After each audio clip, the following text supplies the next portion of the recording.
Do not listen to this eyes-closed hypnosis whilst driving or operating machinery. Only listen when you can safely relax completely. I want you to let your mind imagine a warm summer's day, and you are on a wooded slope which is home to a cascading waterfall, where the water flows across and then down a series of steps until it merges with the gently flowing stream or river at the bottom. Whilst there is no need to limit the number of steps, I want you to imagine a waterfall with 10 steps. Each step is different from the next in many ways. Some are very wide and actually hide rock pools within themselves, whilst others are narrow and allow a swift flow of water down to the next one. Some are ledges wide enough to walk across the face of the waterfall, and some are like rock climbing steps with just enough room to balance on. As you let this image take over your subconscious thoughts, it grows in size, filling the whole of your vision. It is a beautiful sight. All that water coming from who knows where and going on a journey which will take who knows how long until it ends up in a lake or an ocean. As the image grows, you notice that you are getting smaller until you are small and light enough to fit on a leaf that can be gently carried down the waterfall and into the stream. And I would like you now to imagine that you are small enough and that you are standing at the top of the waterfall, gazing into the clear, fresh water gurgling at your feet. You look around and spy a particularly comfortable looking leaf. It looks strong enough to bear you on your journey down to the stream. So you gently manipulate the leaf down to the water's edge and climb aboard. Settling down, nice and comfortable now, you shove off from the bank and let the smoothly running water take you on a magical journey. You drift across the first wide step, and as you travel, you can trail your arm in the cool, refreshing water. The gentle current carries you to the edge of the first step, and you bobble down onto the next one. This step is rather narrow, and it seems that almost instantly you are swirling down to number 3. Down and down, deeper and deeper towards the stream. The third step is neither wide nor narrow, and you take your time drifting across and down, deeper down all the time. Number 4 has a rocky formation in its center, and you deftly guide your leaf around it, going down and deeper towards the next step. The 5th step is a bit awkward because it is broken in places, but you take the risk and shoot the rapids down to the next one. What an exhilarating feeling that must have been. Number 6 is again a wide step, and and it slows your descent as you drift across it, going down the next step. The view is magnificent from here. Above you are all the steps you have traveled so far, while below you is what is still to come. As you land on step 7, you notice the wildlife watching you with bemused looks on their faces, for this is not something they see every day. You smile and let the current take you deeper, downwards on your journey. Step 8 is a delightful little step, which has a deep rock pool worn into it from timeless erosion by the water cascading down the fall. You trail your arm onto it and feel so comfortable and so relaxed. Step 9 is narrow and bumpy, but adds a little excitement as you quickly get taken deeper down the waterfall. Almost there now, and you can see the gently flowing stream just a bit below you. Step 10 is the last one and runs down at an angle into the stream. It is wide and flat and invites you to continue on your journey by going downstream. So just float away, drift into a totally relaxed state, and enjoy your dream. As you become more comfortable and more relaxed, you may occasionally find your mind wandering away to its own special thoughts. If this happens, that's absolutely fine, for there is nothing that you need to do right now. You are resting here very comfortably. All your physical and mental and emotional needs are satisfied, and you are in a very deep hypnotic trance. There is no place to go, there are no problems to solve, and there is nothing to do but relax and let go. So, relax and let go. Your subconscious mind has the wonderful ability to absorb information that you are not consciously aware of.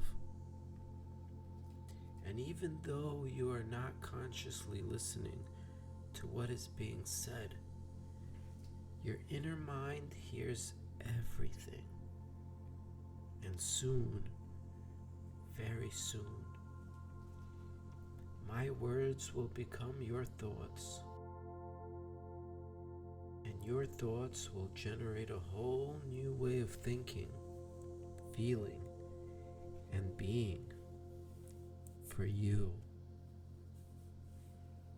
I know that for a while now, you have been concerned that you are drinking too much alcohol, and that is a habit that you have decided to eliminate from your life.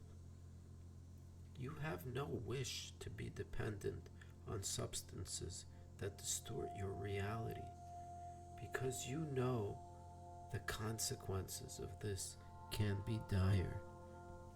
You have read and heard and probably even witnessed the facts about the consequences of overindulgence.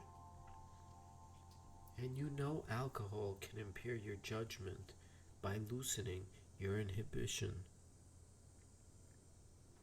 You know that deaths can be caused by drinking and driving, and fights are more likely between drunks. You know that alcohol can cause damage to your internal organs, as well as the largest external organ of the body, your skin. It makes alcoholics age quicker than their non-drinking peers, causing headaches, sickness, liver and heart disease, and so much more. You also know how alcoholism ruins many otherwise loving relationships, affecting not only oneself, but those who mean the most, friends and family, and in particular children. You also know you have been relying on alcohol for far too long now. Perhaps you've been fortunate so far in not suffering many of the consequences that have befallen countless before you, and you have no wish to tempt providence in this way. So you have decided to use your own mind power to help you stay sober. And believe it or not, this is the best method anyone could possibly use. Your mind and your way of thinking can affect many different emotions, such as feeling sad, happy, angry, or nonchalant. Amongst other things, our thoughts can cause envy, joy, jealousy, and desire. And it is this last one that we are particularly concerned with right now. Because in the past, having a drink, say a glass of wine or a beer, spirits, cocktails, and so on, was a desire created by your thoughts. It certainly wasn't a physical desire otherwise. It would have been on your mind all the time. As you can see, your thoughts created the desire. Therefore, we will use thoughts to quell it. And to do this, we will use a well-tried and tested method called thought stopping. Psychologists, doctors, and other people working in the field of neurological disorders have long understood that people don't have bad thoughts because they feel bad. Indeed, it's more often the other way around.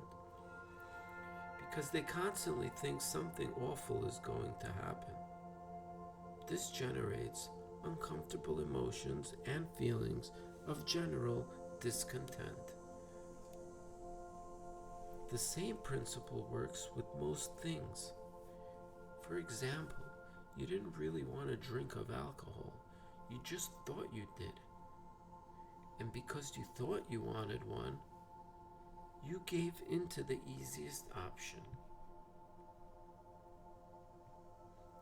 You are going to use thought stopping, together with your own personal anchor, to reinforce what you're learning, which will double the effect of that.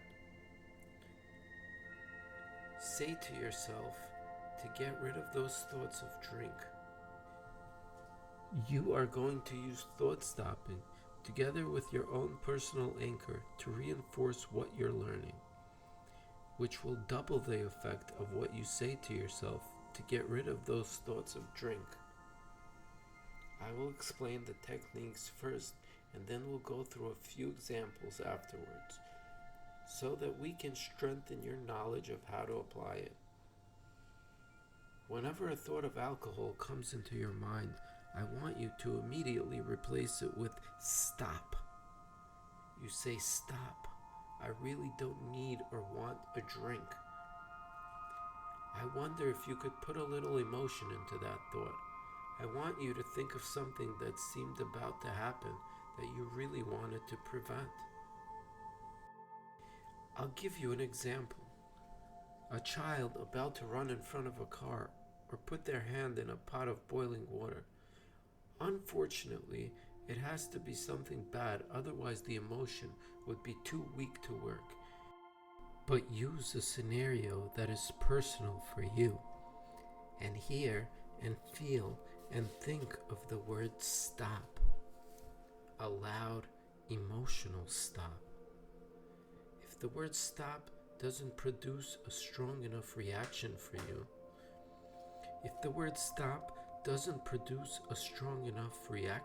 you, then change your mental image to something that does. And each time you go through one of these scenarios, each time you think the word stop, or hear or feel yourself thinking the word stop, I want you to link and connect it to alcohol.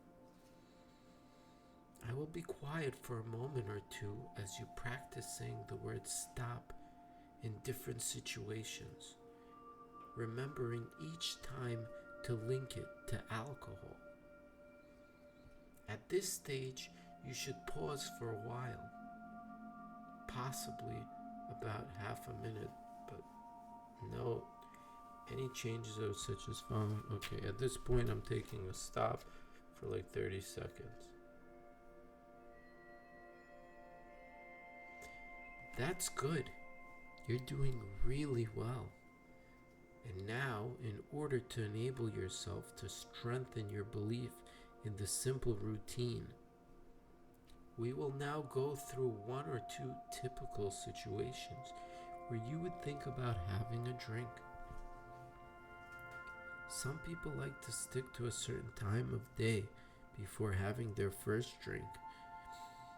It could be after a day at work or having dropped the children off at school. Or you might like to start at 8 p.m. or even at lunch. Whichever time of the day is the time of your first drink, I want you to mentally project yourself at that time. Perhaps you were thinking, it's nearly 8 p.m. and time for a drink. Or now that we finished our dinner or tea, we can have a drink. And as those thoughts begin to float into your mind, which they will do at first, because we are all creatures of habit, I want you to immediately hear yourself think the word stop, a loud, emphatic, emotional stop. You say, stop, I no longer associate drinking with this particular time of day. I stopped the first drink of the day. And as you say or think or feel the word stop, you are one step nearer towards achieving your goal. Now imagine a switch in your head, the one that associates drinking your first alcoholic beverage of the day, and see yourself turning it off. You're breaking that old association with drinking and no longer desire that first drink of the day. Perhaps you associate drinking with reward, having finished the housework or started the barbecue. Whatever situation that there in the past that made you decide to have a drink, project yourself there and imagine yourself in that situation now. And as the thought of alcohol begins to float into your mind, you immediately catch it and squash it with a very loud, emphatic, emotional stop. You say, stop. I no longer associate drinking with this activity. Drinking alcohol is a punishment, not a reward. I don't want to need it anymore. And imagine that switch in your head, the one that associates drinking with reward, on completing or commencing certain activities, and you see yourself just turning it off. You're breaking that old association of drinking as a reward, and now see it as more of a punishment. Perhaps you associate drinking with a particular person, a friend or a partner, for instance. If so, imagine yourself with that person in a situation where you used to drink. And as that thought of alcohol tries to enter your mind, I want you to immediately hear or feel yourself think the word stop, a loud, emphatic, emotional stop. You say, stop. I no longer associate with this particular person. It doesn't matter to me whether they drink or not, but I don't want one, so I certainly won't have one.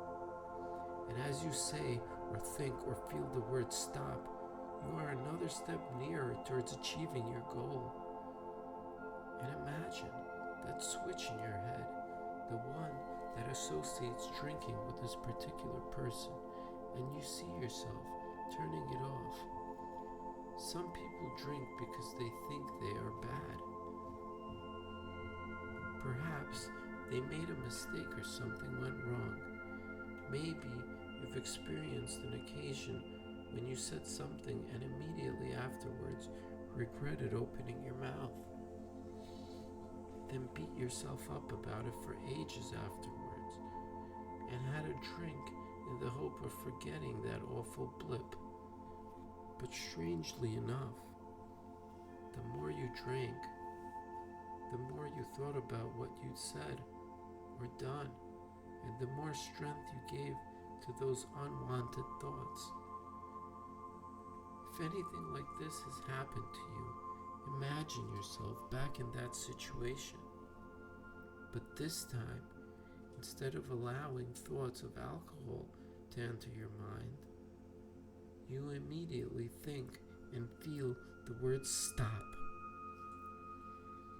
If you took time to reflect and held that original blip up in the light soon, afterwards, you would have seen it for what it is, just a slip of the tongue or an inadvertent response. So, you made a mistake. Does that really make you a bad person? If someone else had done or said the same thing, would you punish them as much as you punished yourself for it? I don't think so. So if you have any association with drinking to cope with feelings of discomfort, imagine reaching up into your mind and turning that switch off. Turn off any and all association of drinking to eliminate unwanted thoughts or feelings. And if there are other situations that you associated with drinking alcohol, I want you to identify them now. Project yourself into that situation and think and feel a loud, emphatic, and emotional stop. Then reach up and find the switch that represents this association in your mind and turn it off once and for all. Do this now, and I will be quiet again for a moment. And know that if you ever identify more, you can repeat this process in your dreams. Your subconscious mind will remember to do this very well. Taking a 30-second pause.